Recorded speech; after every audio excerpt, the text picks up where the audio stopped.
السلام علیکم ناظرین، میں ہوں اعجاز احمد اور آپ میرا پروگرام دیکھ رہے ہیں views on news A M news پر۔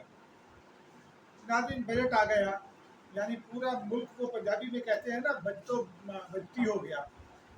ایسا ہی ہے، جہاں جائیے جس سے بات کیجیے بجٹ پر گفتگو ہو رہی ہے۔ گزشتہ روز بجٹ کو اناؤنس ہوا، آج پوسٹ بجٹ پریس کانفرنس تھی۔ بجٹ جس سے بھی بات ہوئی وہ یہ کہتا ہے کہ شاید مناسب ہے۔ کاروباری حضرات کے لیے بجٹ ہے، کاروبار ہوگا تو آگے معاملات چلیں گے، لیکن شاید غریب کے لیے اس میں کچھ نہیں۔ اگر کچھ ہوگا تو وہ اگلے دنوں میں جب قومی اسمبلی میں اس پر بحث ہو رہی ہوگی اس دوران میں پتہ چلے گا۔ لیکن آج اپوزیشن نے ایک بہت ہی باریک نقطہ نکالا ہے آئین کی خلاف ورزی اور بجٹ کے حوالے سے۔ آج اس پر بھی بات کریں گے، بجٹ کے حوالے سے تھوڑی سی گفتگو کریں گے۔ اس کے علاوہ ناظرین، اپوزیشن یعنی پاکستان پیپلز پارٹی اور پاکستان مسلم لیگ نون کے صدر شہباز شریف کے درمیان کچھ خطبتیں ہو رہی ہیں، اس پر تھوڑی سی بات کریں گے اور پھر چند خبروں سے آپ کو آگاہ کریں گے جو میرے خیال میں کافی انٹرسٹنگ ہے اور آپ کی اس میں دلچسپی ہوگی۔ ناظرین، گزشتہ روز بجٹ پیش ہوا تو اس سے پہلے پاکستان پیپلز پارٹی کے بلاول بھٹو زرداری کی اور شہباز شریف صاحب کی ایک ملاقات ہوئی، اور پھر شام کو بجٹ کے بعد دوبارہ ان کی ایک ملاقات ہوئی۔ ایک دن میں یہ دو ملاقاتیں کافی دلچسپ بھی ہیں اور کافی میننگ فل بھی ہیں۔ اس کے ساتھ ساتھ اپوزیشن کا جو تعاون ہے ایوان کے اندر، وہ پی ڈی ایم کا جو تعاون تھا شاید اس طرح کا تو نہ ہو، لیکن ایوان کے اندر حکومت اس سے کافی پریشان ہو سکتی ہے۔ بجٹ پر بحث کا آغاز کل ہونا ہے، شہباز شریف صاحب بجٹ پر بحث کا آغاز کریں گے، بلاول بھٹو بھی بولیں گے، لیکن اس دوران میں اپوزیشن کی جانب سے آج قائد اختلاف سینٹ یوسف رضا گیلانی صاحب نے ایک بہت عمدہ نقطہ نکالا ہے اور حکومت کے لیے اس کا جواب دینا مشکل ہوگا۔ ناظرین، این ایف سی ایوارڈ جو ہے وہ ہر 5 سال کے بعد طے ہونا ہوتا ہے۔ آپ کو یاد ہوگا پچھلا این ایف سی ایوارڈ جو ہے وہ ایکسٹینشن پر چل رہا تھا، وہ ایکسٹینشن کا پیریڈ بھی ختم ہو گیا۔ اس کے بعد سے ناظرین این ایف سی ایوارڈ کا انتظار ہو رہا ہے، لیکن آپ کو تو پتہ ہی ہے کہ موجودہ حکومت جو ہے وہ آئین اور قانون کو کس درجے پر رکھتی ہے اور کتنا احترام کرتی ہے، تو این ایف سی نہیں ہو سکا۔ اور آئینی اور قانونی پوزیشن کے حوالے سے سید یوسف رضا گیلانی جو قائد اختلاف ہے سینٹ میں، انہوں نے آج بیان جاری کیا ہے اور ان کا یہ کہنا ہے کہ این ایف سی ایوارڈ جب ختم ہو جاتا ہے تو آئین کے تحت نیا این ایف سی آنے تک، یعنی کہ نئے این ایف سی ایوارڈ کے اعلان تک بجٹ پیش نہیں کیا جا سکتا۔ ناظرین، یہ آئینی نقطہ ہے، بہت باریک آئینی نقطہ ہے، لیکن بہت درست آئینی نقطہ ہے، کیونکہ این ایف سی بھی ایک آئینی ضرورت ہے اور صوبوں کے درمیان جو وسائل کی تقسیم ہے وہ اسی نیشنل فائنینس کمیشن کے فارمولے کے تحت ہونا ہوتی ہے۔ وسائل کی تقسیم کے ساتھ ساتھ محاصر کی تقسیم جو ہے وہ این ایف سی میں جو فارمولے درج ہیں ان کے تحت ہونا ہوتی ہے۔ لیکن کیا کیا جائے، یہاں تو وفاقی کابینہ نے ایک مردم شماری اگلے سال کرانے کا فیصلہ کیا، لیکن پچھلی مردم شماری کے متبادل نتائج کو تسلیم کر لیا۔ ایم کیو ایم دوسری طرف کھڑی ہو گئی، حکومت کے ساتھ کھڑی ہو گئی، جبکہ مردم شماری کے نتائج پر پاکستان پیپلز پارٹی سے زیادہ اعتراضات تو ایم کیو ایم کے ہی تھے۔ تو آئین کے ساتھ یہ کھلواڑ اس ملک میں چلتا رہتا ہے۔ ساتھ تمام حکومتوں کا ریکارڈ نکال کر اگر دیکھ لیں تو شاید پاکستان پیپلز پارٹی میں سب سے کم آئینی خلاف ورزیاں ہوئی ہوں۔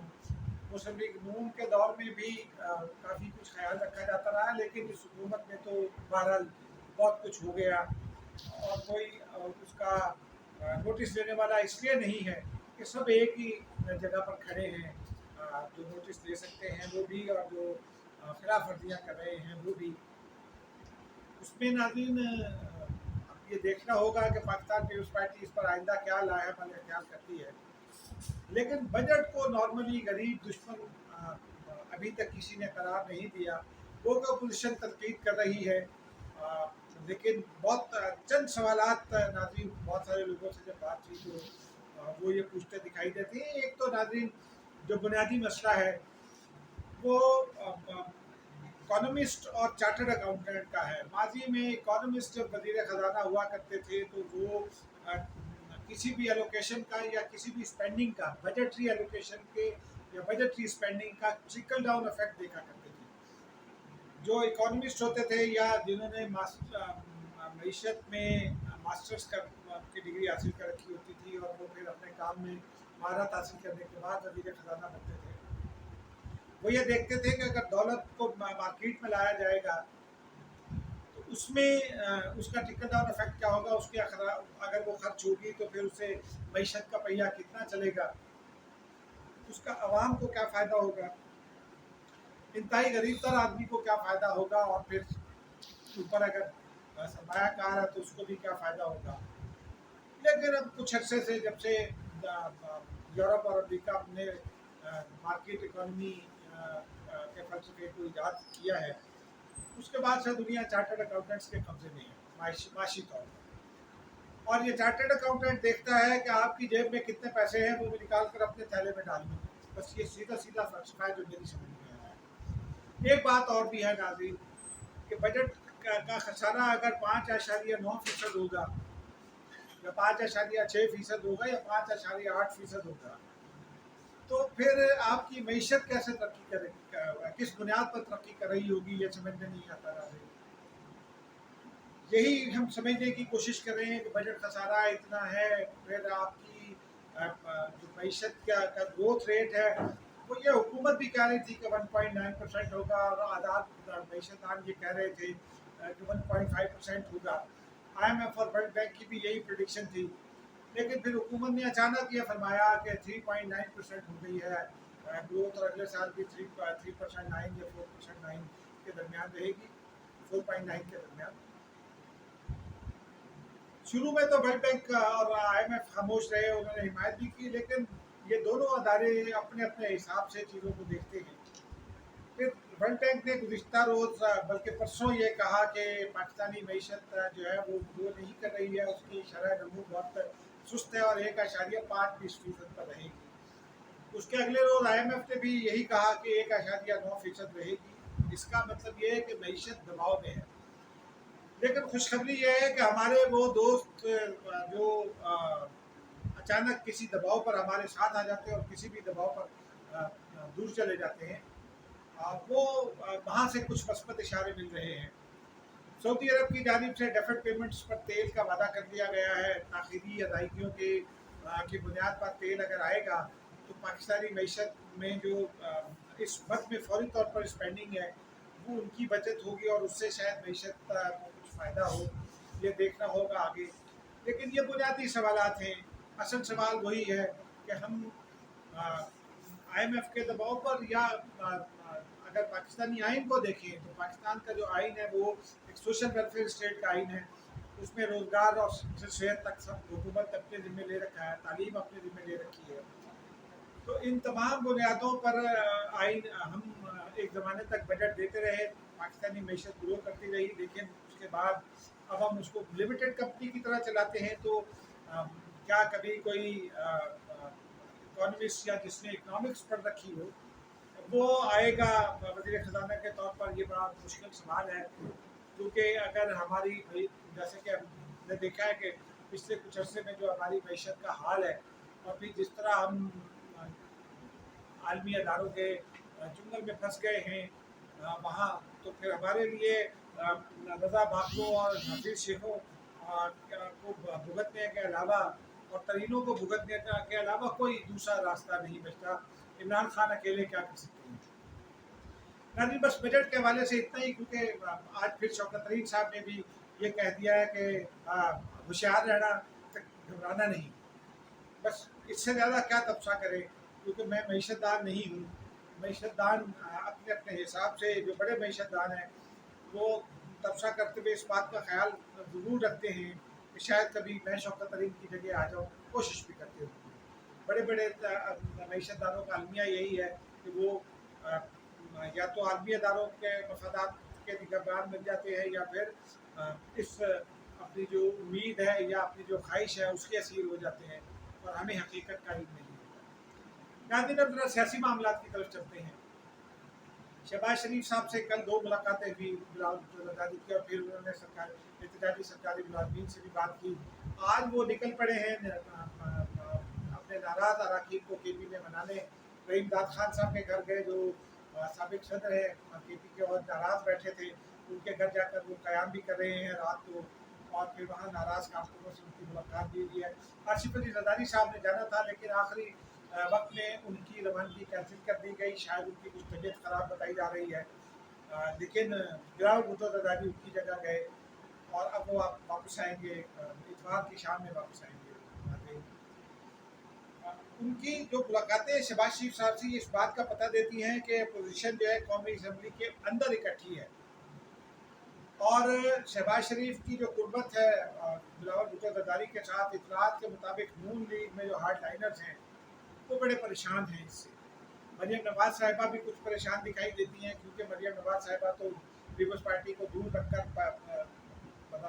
रखना चाहती थी, लेकिन एहसन इकबाल साहब ने सब गड़बड़ कर दी।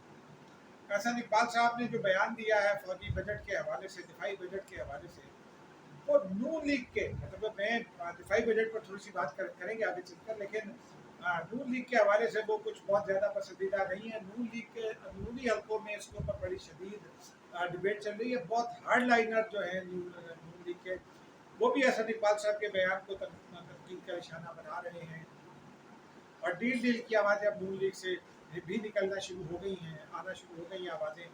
नाज़रीन, आपको याद होगा मैं मुसलसल ये कह रहा हूँ कि नून लीग का डील कर रही है, नून लीग डील के करीब है, क्योंकि बड़े बड़े दानिश्वर ये कहते हैं कि चंद शराइत हैं जिनके ऊपर बातचीत चल रही है, और अभी तक वो बातचीत दरमियानी मराइल में है। यही वजह है कि पाकिस्तान पीपल्स पार्टी खुद को अलग किए बैठी है PDM से, और पाकिस्तान पीपल्स पार्टी पंजाब में एंट्री बात करना चाहती है। एक बड़ी अपोजिशन जमात के तौर पर बिलावल भुट्टो ज़रदारी ये शो करना चाहते हैं कि नून लीग ने तो डील कर ली, देखिए मैंने शहबाज शरीफ को अपने साथ मिला लिया और असल अपोजिशन लीडर मैं हूँ।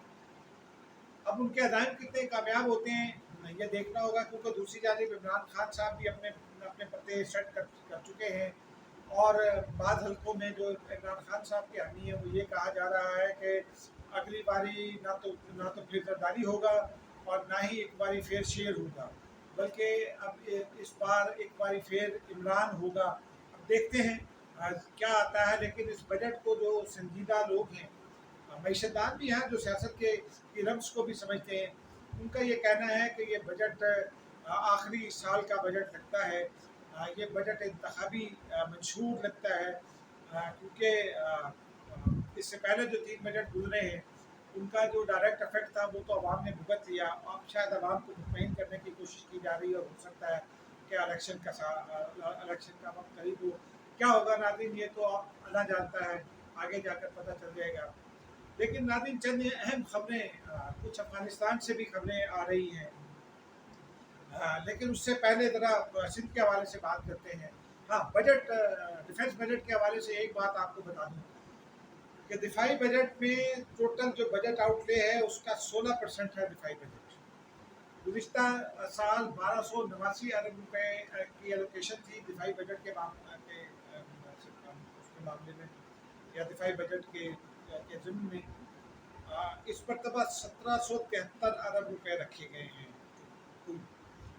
अब बात लोगों की तो ये तनकीद है कि 9 अरब रुपये एजुकेशन के लिए रखे हैं, और लोगों का ये कहना है कि जी बंदूक के लिए इतने पैसे और एजुकेशन के लिए इतने पैसे। तो उसका सिंपल जवाब ये है कि पाकिस्तान जिस किस्म के हालात से गुजर रहा है, मगरबी सरहदों पर खतरात बढ़ रहे हैं, मशरक़ी सरहदों पर भारत के साथ एक बार फिर कशीदगी होती दिखाई दे रही है, तो उसमें पाकिस्तान को, और भारत अरब रुपए खर्च कर रहा है, तकरीबन $48 बिलियन अपने दिफा पर खर्च कर रहा है, $49 बिलियन। तो उसका मतलब ये है कि पाकिस्तान को भी अपने दिफा से गाफिल नहीं होना। और ये बजट जो है इसमें तनख्वाहें भी शामिल हैं, पेंशन इसमें शामिल नहीं है, लेकिन इसमें तनख्वाहें शामिल हैं जिनमें 15% का इजाफा भी हो गया। वो इसी 1373 अरब रुपए में से इसको बेयर करना होगा।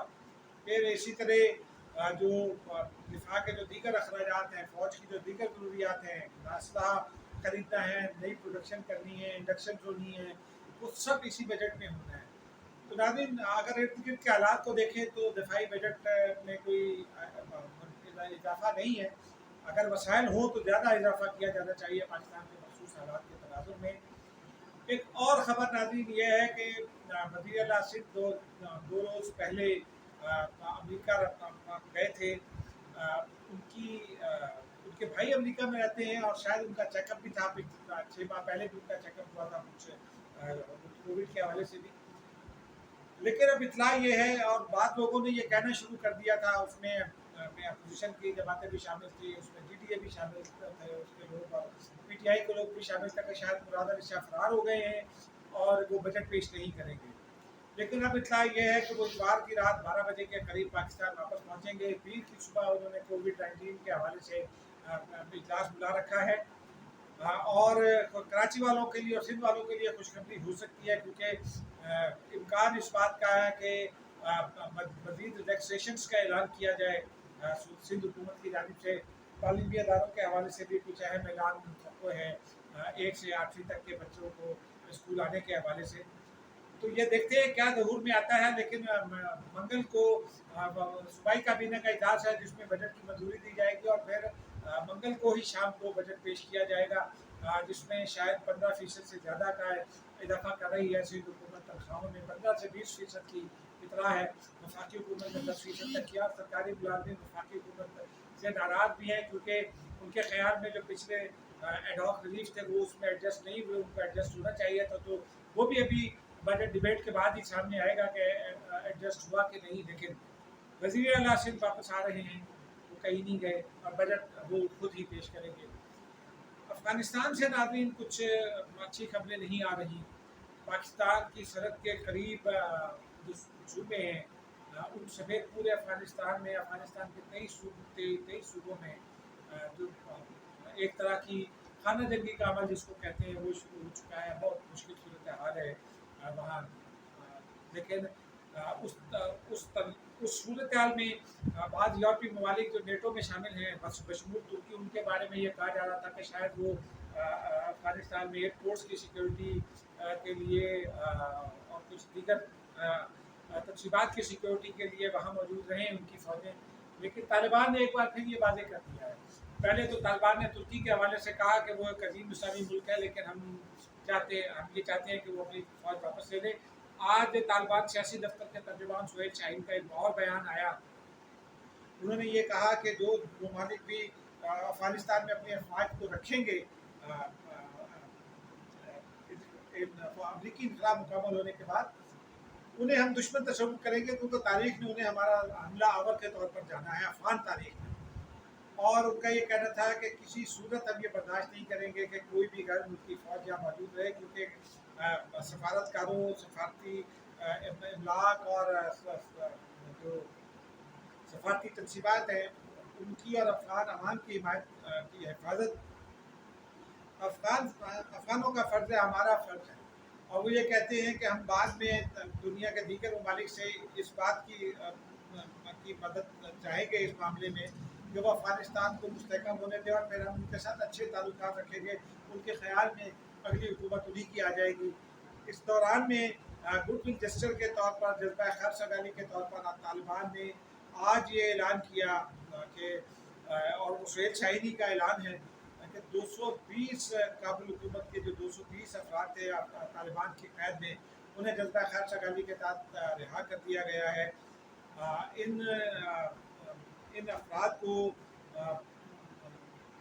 15,000 अफ़गानी भी दिए गए हैं और फिर उन्हें डिटेंशन सेंटर से रिलीज़ करके नए कपड़े पहनाकर उनके घरों को रवाना कर दिया गया है। नाज़रीन, अब तक के लिए इतना ही, और अल्लाह करे कि ये खबरें जो अमन की जानिब कंट्रीब्यूट कर सकती हैं वो मज़ीद उनको तक़वियत मिले और मज़ीद अच्छी खबरें सामने आएँ। मुझे इजाज़त दीजिए। खुदा हाफ़िज़।